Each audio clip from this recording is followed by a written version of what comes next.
السلام علیکم ورحمۃ اللہ وبرکاتہ۔ الحمد للہ رب العالمین والصلاة والسلام علی رسولہ الکریم، اما بعد۔ قال اللہ تعالی فی القرآن المجید: فاعوذ باللہ السمیع العلیم من الشیطان الرجیم، یا بنی آدم خذوا زینتکم عند کل مسجد وکلوا واشربوا ولا تسرفوا انہ لا يحب المسرفین۔ محترم سامعین، منہج الانبیاء کے اس ادبی سیریز پر آج ہمارا عنوان ہے کھانا کھانے کے اسلامی آداب کیا ہیں۔ کھانا کھاتے ہوئے ایک مسلمان کو کن آداب کا لحاظ کرنا چاہیے؟ کھانے سے پہلے ہو، کھانے کے درمیان میں ہو، کھانے کے بعد ہو، کن آداب کو ملحوظ رکھنا چاہیے؟ اسلام نے اس سے متعلق کیا تعلیمات دی ہیں؟ انشاءاللہ جاننے کی کوشش کرتے ہیں۔ کھانا انسانی زندگی کے لیے ایک لازمی جز ہے۔ بغیر کھائے انسان زندہ نہیں رہ سکتا، لیکن کسی بھی طریقے سے انسان کھا کر زندہ تو رہ سکتا ہے، مگر باوقار بامہذب انسان کے نام سے نہیں جانا جا سکتا، کیونکہ انسان جن چیزوں سے پہچانا جاتا ہے، اس کے اخلاق، اس کے کردار، اس کے خصلتیں، اس کی عادتیں جن چیزوں سے پہچانی جاتی ہیں، ان میں سے ایک کھانا بھی ہے۔ انسان جب دسترخوان پر موجود ہو، اس کے سامنے کھانا رکھا ہوا ہو، وہاں پر اس کی ظاہری حرکتیں اس کے باطنی اخلاق کا ثبوت دیتی ہیں۔ اس لیے ہم آئیے جانکاری حاصل کرتے ہیں، دیکھتے ہیں کہ اسلام نے اس سے متعلق کیا تعلیمات دی ہیں اور کن آداب کو ملحوظ رکھنا ضروری ہے۔ ہم ان کو 3 حصوں میں تقسیم کرنے کی کوشش کرتے ہیں۔ کھانے سے پہلے کیا آداب ہیں، کھانے کے دوران کیا آداب ہیں، کھانے کے بعد کن چیزوں کا اہتمام کرنا چاہیے۔ تو سب سے پہلے کھانے سے پہلے ہمیں سب سے پہلے ہاتھ دھونے کا اہتمام کرنا چاہیے۔ پاکی صفائی ہر چیز میں ضروری ہے، کیونکہ پاکی صفائی آدھا ایمان ہے۔ کھاتے ہوئے جب وہ کھانا کھائیں، کھانے سے پہلے اس کے ہاتھ میں لگی گندگی، اس کے ہاتھ میں لگی کوئی بھی غریزہ اس کی غذا میں مل کر اس کے لیے نقصان دہ ثابت نہ ہو، اس لیے کھانے سے پہلے ہاتھ دھونا زیادہ بہتر ہے۔ دوسری چیز، جو غذا آپ کے سامنے موجود ہے، جو رزق آپ کے سامنے موجود ہے، اس رزق کا مالک، اس رزق کا خالق کا نام لے کر غذا کی شروعات کرنی چاہیے۔ کھانے سے پہلے بسم اللہ کہہ کر دعا پڑھ کر کھانے کی شروعات کرنا چاہیے۔ اگر کوئی شخص بھول جاتا ہے، کھانا شروع کر دیتا ہے، کھانے کے درمیان میں اس کو یاد آتا ہے کہ میں نے دعا نہیں پڑھی، تو اگر اس کو یاد آئے تو اس وقت جو دعا سکھلائی گئی بسم اللہ اولہ و آخرہ، لہٰذا ہمیں کھاتے ہوئے بسم اللہ پڑھ کر دعا کرنی چاہیے، کیونکہ عمر بن سلمہ رضی اللہ تعالیٰ عنہ کی روایت ہے کہ نبی کریم صلی اللہ علیہ وسلم یہ غلام سے کہتے ہیں: یا غلام سم اللہ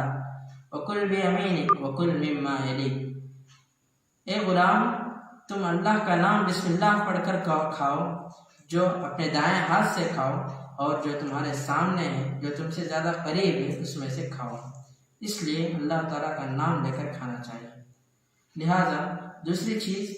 کھانے کے دوران کن آداب کو ملحوظ رکھنا چاہیے۔ سب سے پہلے کھانا کھاتے ہوئے دائیں ہاتھ سے کھانے کا اہتمام کرنا چاہیے۔ کوئی بھی چیز آپ کریں دائیں ہاتھ سے کرنی چاہیے، خصوصاً جب آپ کھانا کھائیں تو دائیں ہاتھ سے کھانا چاہیے، کیونکہ مسلم کی حدیث ہے، ابن عمر رضی اللہ تعالیٰ عنہ کی روایت ہے کہ نبی کریم صلی اللہ علیہ وسلم فرماتے ہیں: اذا اکل احدکم فلیأکل بیمینہ واذا شرب فلیشرب بیمینہ فإن الشیطان یأکل بشمالہ ویشرب بشمالہ۔ تم میں سے جب کوئی شخص کھانا کھائے تو وہ اپنے دائیں ہاتھ سے کھانا کھائے، جب تم میں سے کوئی پئیں تو اپنے دائیں ہاتھ سے پئیں، اور کیونکہ شیطان بائیں ہاتھ سے کھاتا ہے اور بائیں ہاتھ سے پیتا ہے۔ شیطانی عمل یہ ہے کہ وہ بائیں ہاتھ سے کھانا اور بائیں ہاتھ سے پینا ہے۔ اس لیے ایک مسلمان ہونے کے ناطے دائیں ہاتھ سے کھانا کھانے کے آداب میں سے ہیں۔ دوسری چیز، کھاتے ہوئے اگر آپ کا لقمہ گر جائے، کھاتے ہوئے اگر کوئی لقمہ آپ سے گر جاتا ہے تو اس کو اٹھا کر پوچھ کر کھا لینا چاہیے، صاف کر کے کھا لینا چاہیے، کیونکہ انس بن مالک روایت کرتے ہیں، مسلم کی حدیث ہے کہ کہا گیا تم میں سے اگر کسی کا لقمہ گر جاتا ہے تو اسے چاہیے کہ وہ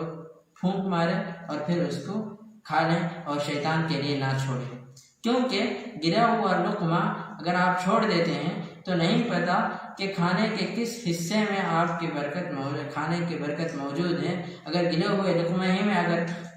برکت چلی جائے تو گویا کہ یہ آپ کے لیے نقصان دہ ہوگا، اس لیے گرے ہوئے لقمے کو صاف کر کے کھانا چاہیے، یہ بھی سنتی طریقہ ہے۔ اسی طرح تیسری چیز جو آپ کو لحاظ کرنا چاہیے وہ آپ کے سامنے جو چیز موجود ہو، آپ دسترخوان میں بیٹھے ہیں، آپ کے سامنے جو چیز سب سے زیادہ قریب تر ہو وہاں سے کھانا چاہیے۔ ایسا نہ ہو کہ آپ پلیٹ کے درمیان سے یا جو آپ کے بہت دور ہو وہاں سے ہاتھ ڈال کر آپ کھائیں، یہ صحیح طریقہ نہیں ہے، اور آپ کی اس حرکت کی وجہ سے میزبان دسترخوان پر موجود دوسرے افراد کو آپ کی یہ حرکت نقصان دہ یا کوئی کراہت محسوس کرے، اس لیے آپ جو بھی چیز آپ کے سامنے ہو اسے وہاں سے کھانا یہ ادب کا تقاضا ہے۔ لہٰذا نبی کریم صلی اللہ علیہ وسلم کی حدیث ہے،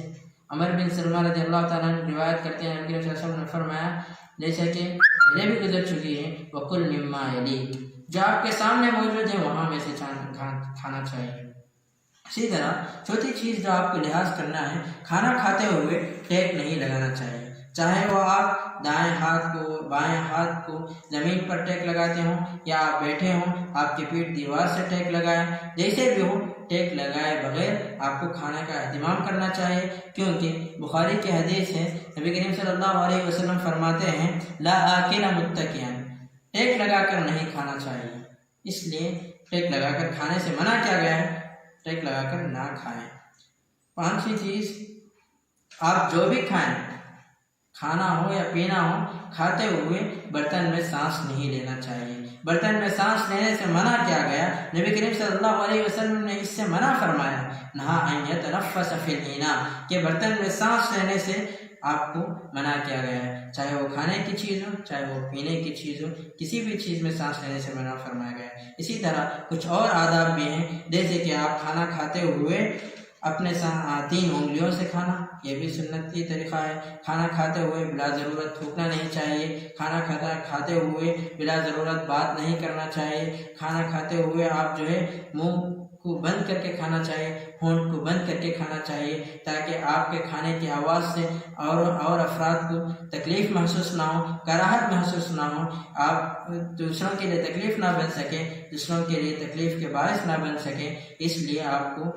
اس ادب کا لحاظ بھی کرنا چاہیے۔ آئیے دیکھتے ہیں کہ کھانے کے بعد کن آداب کا لحاظ کرنا چاہیے۔ کھانے کے بعد ہاتھ دھونا یہ بھی سنت ہے،